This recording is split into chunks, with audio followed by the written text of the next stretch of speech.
L'évangile de gloire de Dieu béni. 1 Timothée 1, 11.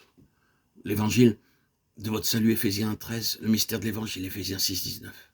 L'Esprit du Seigneur, l'Éternel, est sur moi, car l'Éternel m'a oint pour porter de bonnes nouvelles aux malheureux. Il m'a envoyé pour guérir ceux qui ont le cœur brisé, pour proclamer aux captifs la liberté, aux prisonniers la délivrance. Ésaïe 61, 1. Et on lui remit le livre du prophète Ésaïe. L'ayant déroulé, il trouva l'endroit où il était écrit « L'Esprit du Seigneur est sur moi, parce qu'il m'a oint pour annoncer une bonne nouvelle aux pauvres. Il m'a envoyé pour guérir ceux qui ont le cœur brisé, pour proclamer aux captifs la délivrance, et aux aveugles le recouvrement de la vue, pour envoyer libres les opprimés, pour publier une année de grâce du Seigneur. » Alors il commença à leur dire « Aujourd'hui, cette parole de l'Écriture que vous venez d'entendre est accomplie. » Luc 4, 17, 19, 21. Et comme le jour de la Pentecôte s'accomplissait, Acte 2, 1. L'année de faveur de Dieu, une meilleure traduction, est l'année de grâce du Seigneur. C'est ce qui est introduit par l'Évangile, ce qui se trouve en arrière-plan, et qui fait de l'Évangile l'évangile de la gloire du Dieu béni. L'Évangile est fondé sur l'année de grâce du Seigneur. L'Esprit du Seigneur, Dieu, est sur moi pour proclamer l'année de grâce de Dieu. Quelle donc est-ce cette année? Le principe vient de l'Ancien Testament, du livre du Lévitique. Et vous sanctifierez la 50e année, vous publierez la liberté dans le pays pour tous ses habitants. Ce sera pour vous le jubilé. Chacun de vous retournera dans sa propriété, et chacun de vous retournera dans sa famille. La 50e année sera pour vous le jubilé. Lévitique 25, 10, 11. C'est l'année au cours de laquelle la liberté est proclamée. Et nous avons dans Ésaïe 61, 1 la liberté pour les captifs. C'est l'année du jubilé, la 50e année. Et la 50e année devient l'année au cours de laquelle la bonne nouvelle est annoncée, pour proclamer la liberté, l'année de grâce du Seigneur. L'Esprit du Seigneur, Dieu est sur moi, pour proclamer cela. Alors le jour de la Pentecôte, le 50e jour, 40 jours de la résurrection à l'ascension, et 10 en attente dans la prière, l'Esprit vint sur l'Église, et l'Évangile, la bonne nouvelle, la proclamation de l'émancipation, commença à s'annoncer jusqu'au bout de la terre. Donc quand le jour de la Pentecôte fut accompli, l'année de grâce du Seigneur commença. En retournant à Ésaïe, nous pouvons nous souvenir que ces prophéties, à partir du chapitre 40, font allusion au retour d'Israël de la captivité. Un peuple qui était prisonnier en captivité. La proclamation de leur liberté est faite. L'affranchissement de ceux qui sont liés, l'année de grâce du Seigneur, pour leur retour. Mais quel est l'arrière-plan de tout cela? En lisant les prophéties de Jérémie, vous comprenez la raison de la captivité.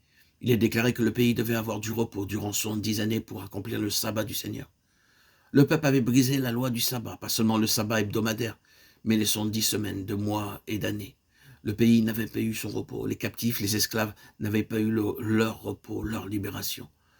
Le peuple se moquait ouvertement de la loi du sabbat.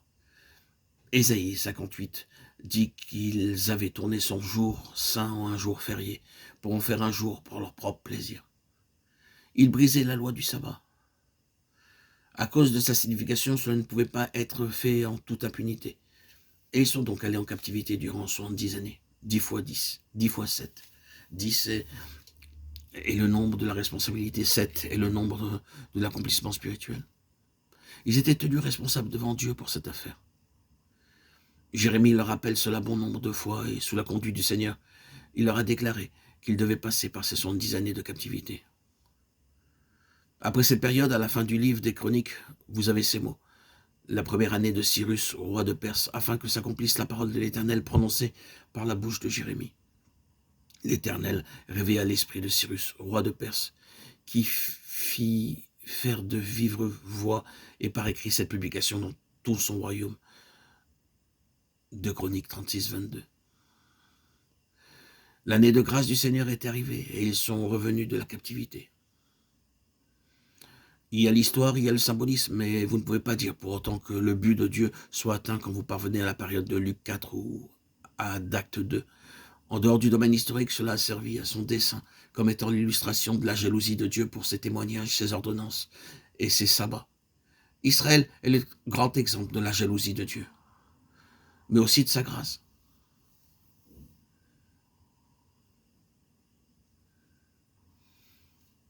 Maintenant, nous en venons à Christ, qui en citant l'Écriture se l'approprie, l'appliquant à lui-même. Il dit, tout ce qui s'est réalisé dans le cas d'Israël à son retour de captivité, quand le jugement a été accompli, vous l'avez aujourd'hui entendu de vos propres oreilles, car je suis loin, celui qui a été loin au-dessus de tout autre.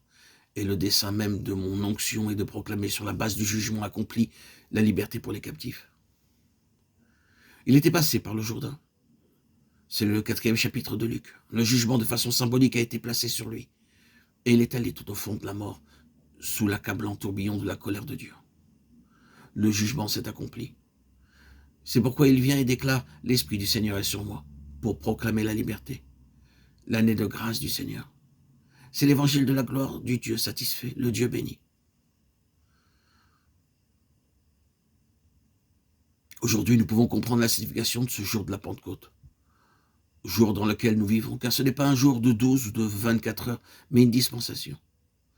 Nous en parlons souvent comme d'un jour de grâce, le jour de la bonne nouvelle. C'est un jour qui s'est levé quand le Seigneur Jésus, sortant de la tombe, est monté vers son Père pour envoyer l'Esprit. Et ce jour s'achèvera quand, enfin, il reviendra du ciel. C'est un jour qui est long, car c'est le jour de la grâce du Seigneur, au cours duquel cet évangile de la gloire du Dieu béni doit être prêché sous l'onction de l'Esprit Saint.